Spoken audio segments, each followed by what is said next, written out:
has some pretty quick reflexes. Beat his ball on the light, right off the line. He gets the win and bring him back around.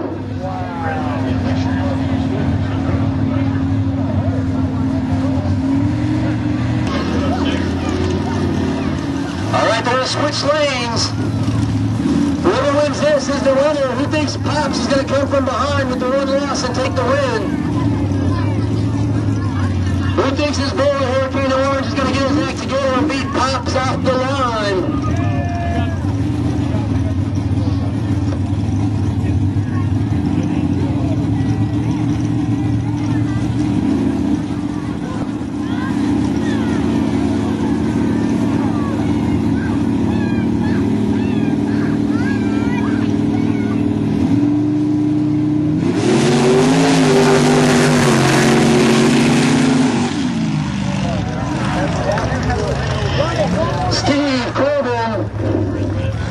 Steve Corbin gets the win. He had to come around and beat him twice.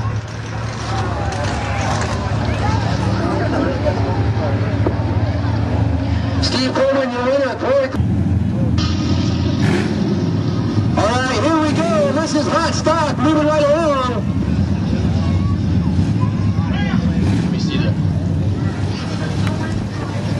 Pam Erickson from Sioux Falls, South Dakota, the Bumblebee. Where's the lady drivers at? Lady driver fans, put your hands together all the way from South Dakota for the Bumblebee.